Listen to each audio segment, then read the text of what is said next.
तिमिरन्धस्य ज्ञानाञ्जनशलाकया चक्षुरुन्मिलितं येन तस्मै श्रीगुरुवे नमः।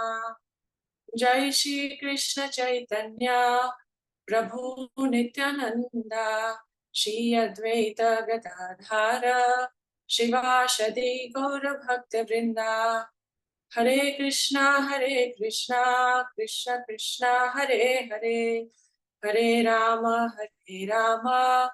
राम राम हरे हरे। कृष्णाय वासुदेवाय देवकी नंदनाय च नंदगोपकुमाराय गोविंदाय नमो नमः। Hare Krishna, dear devotees. Thank you for joining our morning Bhagavatam sessions every day. Canto 2 describes Shrunvata Shraddhaya Nityam Gunata Svacheshtitam Kalena na Atidirghena Bhagavan Vishaterdi. What it means is Shrunvata, by hearing. Shraddhaya means with faith. Nityam. Nityam, Srila Vishwanath Chakravarti Thakur explains this term Nityam is eternally. But for our sake, we can understand that at least once in a day. Grinashta Swacheshtitam, by our own endeavor. With Kalena means with time. Na Ati Dirghena, not far in future. That means Dirgha means far, very far. Dirgha means far, Ati means very far. And Na Ati Dirgha means very quickly. So Kalena na Ati Dirghena Bhagavan Vishateriti. What that means is when we try reading Srīmad Bhāgavatam by our own endeavor, Krishna within no time resides in our heart, very quickly resides in our heart. And this is the glorification of Srīmad Bhāgavatam described in Srīmad Bhāgavatam. Now, applying this to our morning sessions, the topics that we discuss in Srīmad Bhāgavatam, the time that we are discussing, and the association of the devotee is everything is just so perfect that it sets a very nice mood for the day.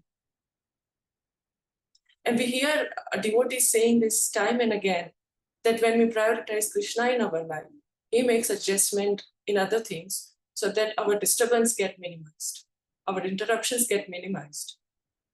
And these sessions are the example. Otherwise, you think 6:30 in the morning in any household is a rush hour. But then we see devotees joining every day, 6 o'clock, logging on the spot on the time to hear the nectar of Srīmad Bhāgavatam. It's like they have become a part of our life. I was sharing this with one of my friend that Bhagavatam sessions are like such, and I feel I can't miss it. I have to hear them. And I believe so many of you would resonate with the same feeling. So currently we are discussing the prayers of Kuntī Maharani. And I thought of reflecting, what does prayer actually mean? And in the simplest answer that I could come up with is basically sharing our feelings with the Lord. Prayers is such an integral part of our devotional life that when we pray, we accept a lower position. And that brings humility. And that is the basic, rudimentary, fundamental requirement of practicing bhakti. Sakirai Prabhu yesterday or the other day was mentioning about the different types of prayer.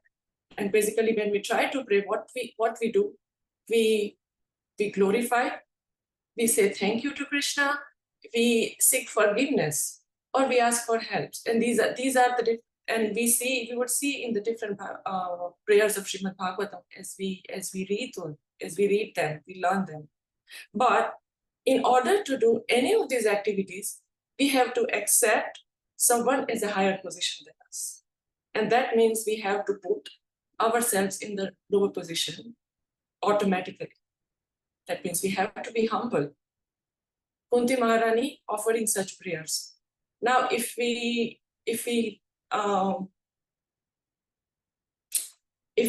hear her prayers, and if we know her background from the history, she's such an exalted devotee. She is such an exalted devotee. Mother of 5 heroic sons.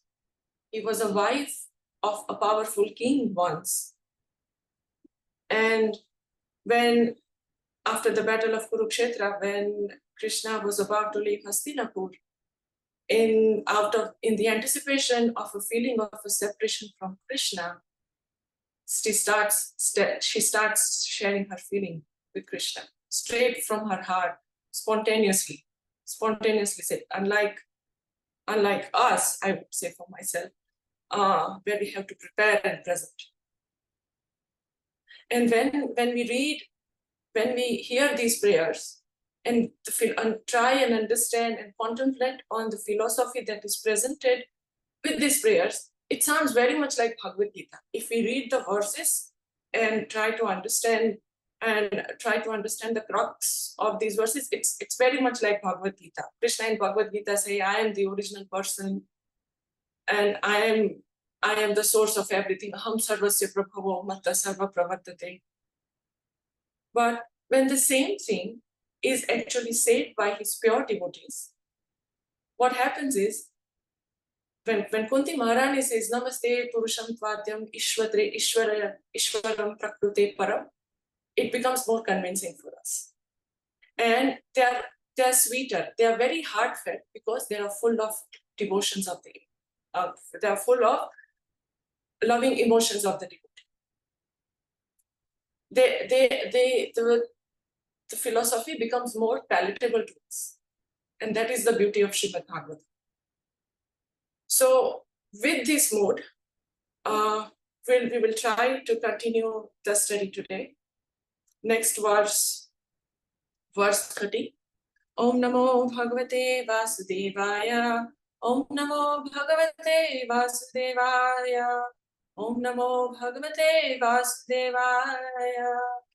Narayanam Namaskrityam Naram Chaiva Narottamam Devim Saraswatim Vyasam Tato Jaya Mudirayet Nashtaprayeshu Bhadreshu Nityam Bhagavat Sevaya Bhagavatam Uttama Shloke Bhakti Bhavati Naishtiki. So till yesterday we finished verse 29, Canto 1, Chapter 8, Prayers of Queen Kuntī. We finished verse 29 and we are up to verse 30. Jarma karma cha vishvatvam ajasya karturatmanaha tiryam rishishu yadatsu tat atyanta vidampanam. Synonyms: Janma, birth; karma, activity; cha, and; Vishva Atmana, the soul of the universe; Ajasya, of the unborn; Akartu, of the inactive; Atmanaha, of the vital energy; Tiryak, animal; Ri, human being; Rishishu, in the sages; Yadash, in the water; Tat, that; Atyanta, veritable; Vidambanam, bewildering. Would anyone like to read translation and the puppet?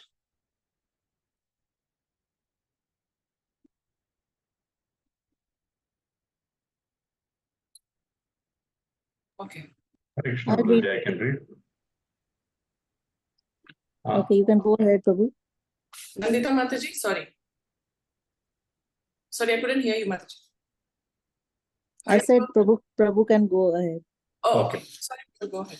Of course, it is bewildering, O soul of the universe, that you work, though you are inactive, and you take birth, though you are the vital force and the unborn. You yourself descend amongst animals, men, sages, and aquatics. Verily, this is bewildering purport. The transcendental pastimes of the Lord are not only bewildering but also apparently contradictory. In other words, they are all inconceivable to the limited thinking power of the human being. The Lord is the all prevailing super soul of all existence, and yet he appears in the form of a boar amongst the animals, in the form of human beings as Rama, Krishna, etc., in the form of Rishi like Narayana, and in the form of aquatic like a fish. Yet it is said that he is unborn and he has nothing to do. In the Shruti mantra, it is said that the Lord Brahman has nothing to do. No one is equal to or greater than him. He has manifold energies and everything is performed by him perfectly by automatic knowledge, strength, and activity.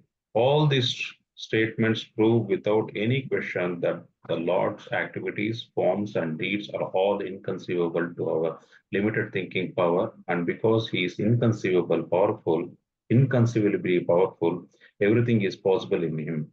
Therefore, no one can calculate Him exactly. Every action of the Lord is bewildering to the common man. He cannot be understood by the Vedic knowledge, but he can be easily understood by the pure devotees because they are intimately related with him. The devotees therefore know that although he appears amongst the animals, he is not an animal, nor a man, nor a rishi, nor a fish.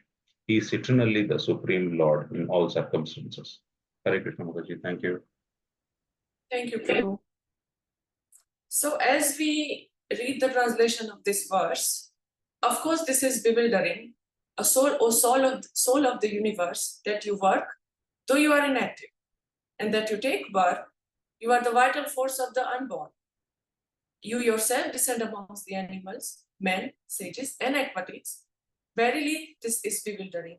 So we see in verse 29, verse 30 that we are reading today, and verse 31 that comes tomorrow. There is a theme going on where Krishna's pastime, his activities, appears to Kuntī Maharani as bewildering, confusing. The term that is used in verses is vidambanam, ati vidambanam in this verse, and the next verse it will say the word would be used as vimohati, vimohayati. In verse 29, the contradiction Kuntī Maharani was referring to, that people, it appears that Krishna is partial to his devotees. But Prabhupada explains that he is neither partial to his devotees. Krishna says this in Bhagavad Gita also, actually, that he is neither partial to his devotees and he enemies no one. It is only a people's imagination that we see him as a partial. And why we see that? Because he appears in the form of human and act like human. The very concept of seeing this partiality or very concept of seeing this envy is actually human. It doesn't exist in spiritual world. And we see this in our practical life also. When we hear about colleague or peers or our neighbors or someone who is, we think at similar level at us, doing better than us or doing something good, the first thing that we get is envy. Specifically, we observe this in India, where everything is so much competition-based. The top ranker in any activity in the school or any skill, they don't share their secrets. They keep it very, very much to them. But if Krishna is partial, how would he giving liberations to the people? Sarupya, Salokya Mukti. He was like, okay, you come to my abode and live at the same place I live, or you come and have the same bodily features that I do. So this says that Krishna is not partial, but what he is reciprocal to his devotees. Ye yathamam prapadyante tam sateva bhajamya. That he rewards to us according to the efforts we take towards him.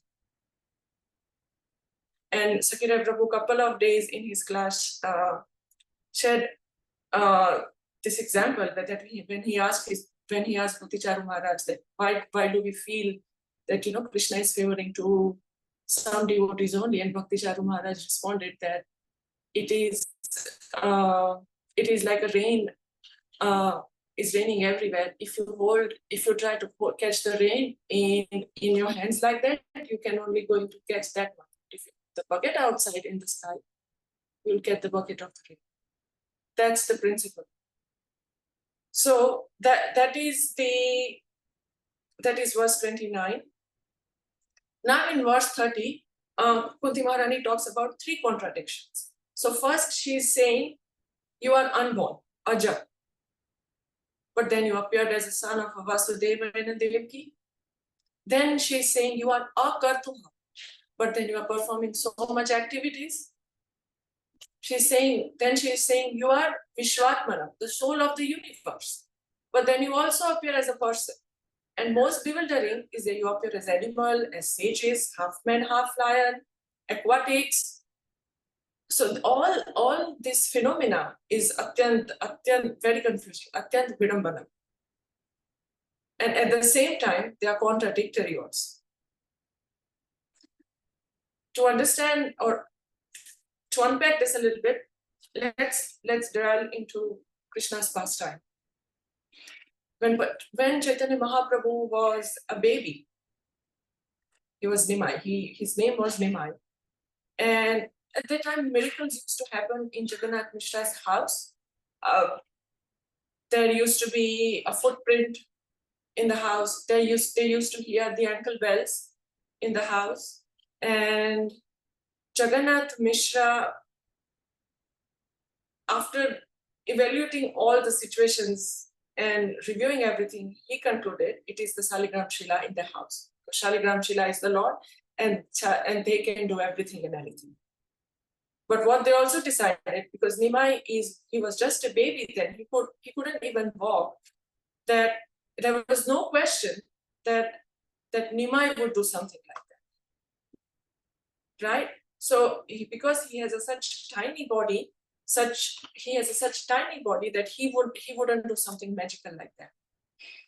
But such calculation, such thoughts don't apply to God.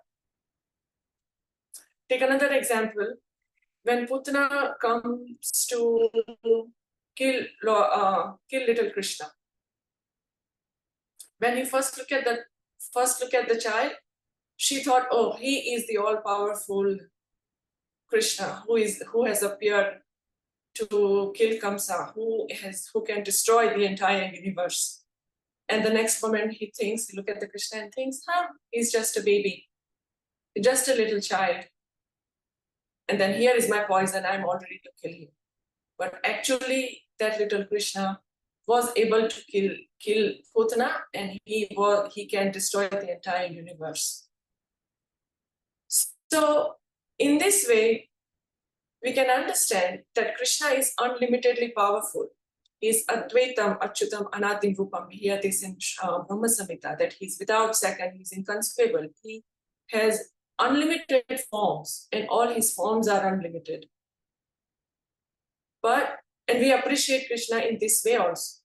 But in the prayer, Kuntī Maharani making a point that how it is that he appears in a human form or in the animal form, and all these kinds of and act as a human, and all these symptoms of acting as a human are very interesting. But at such pastime, I lost my thought. So when we hear such pastime, we can see that how Lord being all powerful, when he comes in a human form, he limits himself in the confinement of the human form, in the human body, so that he becomes accessible to us. Arjuna, seeing the Lord's universal form, he was amazed, but then he started offering the prayer that, oh Krishna, forgive me, you are God, and but I have treated you with so much disrespect. Well, I slept with you on the same bed and I treated you as my friend. He couldn't fathom that all-powerful, all-pervading Lord is his friend. It was overwhelming for him. And then he asked Krishna to go back to his original form. So Krishna then shows his four-handed Narayan form and then comes back to his two-handed form. So it is really interesting for us to understand that Krishna in his original form as a human, but at the same form has unlimited potency. And he shows this in his interaction with his devotee, both human nature as well as his superhuman nature. Prabhupada described this in Bhagavad Gita, that it is very difficult to have a relationship with the superhuman. Imagine if we try to do a deity dress up the deity in the form of a universal form. How can we do it? Adam Kanan Maharaj actually gave a very nice analogy also. That think of an ant, and let's think of an ant being our pet. How difficult it would be to handle the ant, right? And from ant perspective also, we are such a human, like for them, we are gigantic. That if we actually see in her view, we try to pat an ant, put a hand, and she might die probably. So from this example, we can see that it is very difficult to have a relationship when there is such a gap in the forms. But when Krishna comes as a human form, we can relate to him. We can see that he is like us. And we can see that he has feelings like us. And when we start understanding them, that he is like us, we start predicting his behavior, that's when he does something amazing, interesting, completely unpredictable. And the examples that we hear in Krishna Katha, we all know. Brahma Vimohan Lila, we studied late last year, earlier this year. Krishna swallowing the forest fire, killing the big demons. And all these features of Krishna reminds his superhuman nature. And in those lila, we can see the devotees also who are in that pastime, they are reminded of his superhuman nature. When Krishna ate the dirt and Yashoda Maya asked him to open his mouth, what he sees is the entire universe is in mouth. And first thought she gets it, am I hallucinating? Or what is this happening? But then she thinks of herself that this has never happened to me. I have never behaved like this. No, this might be something else. This might be a Deva Maya. This might be a demigod playing with me. But then she again thought, why would demigod do something like that? Then she thinks, oh, it might be what I see is real. Maybe I'm not Queen of Vrindavan. Maybe Krishna is the Supreme God. And then suddenly Krishna crawls in front of her. She picks up the baby Krishna, put her on her lap, and she forgets everything. So we can see that Krishna's divine nature was become known to Mother Yashoda, but with his potency, he makes her forget. But with Yog Maya, he makes her forget her everything. And so many pastimes like that. Another pastime could be Krishna playing hide and seek with his friends in Vrindavan, in the forest of Vrindavan. And imagine one of his friends trying to close his hide and ask Krishna, guess who am I? Would Krishna say, I am the omnipotent, omniscient, all-knowing Krishna? What would be the fun in that game? So what I'm trying to say here is that although Krishna is all-powerful, he allows his energy to control him. And thus, so that he can also forget and he can also enjoy human-like pastime.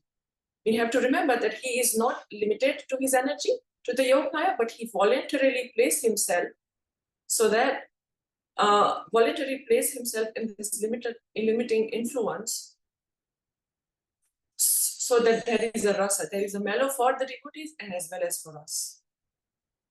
And that it will come in the upcoming verses, that as we read the translation of the verses from say 32 to 35, Krishna actually gives reasons for his appearances, why he appeared, and all those reasons appear true. He appeared, for example, to satisfy the desire of his parents, who were Vrishni and Sutapa in previous life. Then we see that the crux of everything is actually his appearance is due to the reciprocation of his devotees. His activities are also in the reciprocation of his devotees. Janma karma cha vetivya yo veti tattvataha tyakta deham pura janma neti mameti soarjuna. Prabhupada explains that in this planet Krishna has left, but it is possible. He might be appearing in some other planet right now. He might be lifting Govardhan in some other planet right now. He might be killing Aghasura in some planet. So his activities are eternal, and transcendental. And sages with the broader understanding can see Krishna beyond the time and the location. And the lesson for us here is that we must deeply understand the eternal nature of the Krishna, the Supreme Personality of Godhead. And we must learn to see a bigger picture. Prabhupada says, if we look at the last 3 lines of the purport, Prabhupada says that he can be easily understood by the pure devotees because they are intimately related with him. The devotees therefore know, although he appear amongst the animal, he is not an animal, nor a man, nor a rishi, nor a fish. He is eternally Supreme Lord in all circumstances.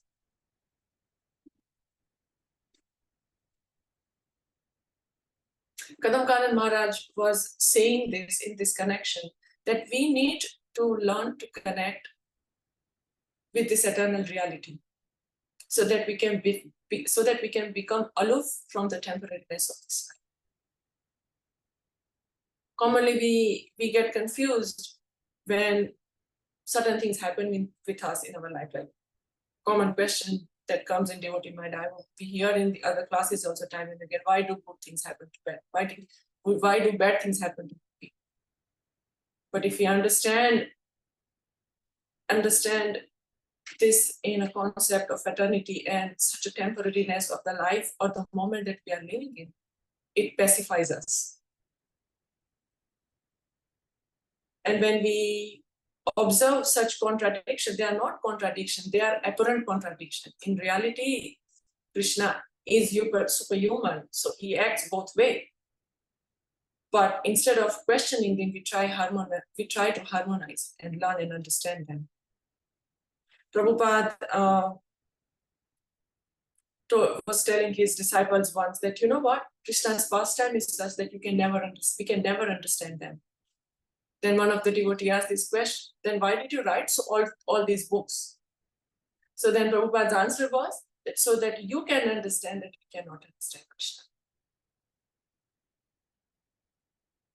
So I would stop here.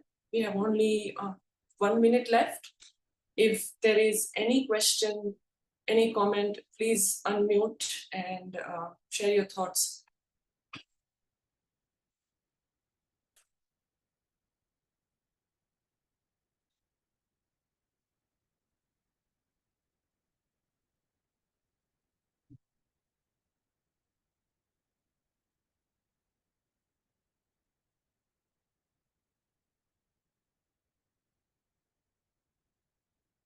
Okay.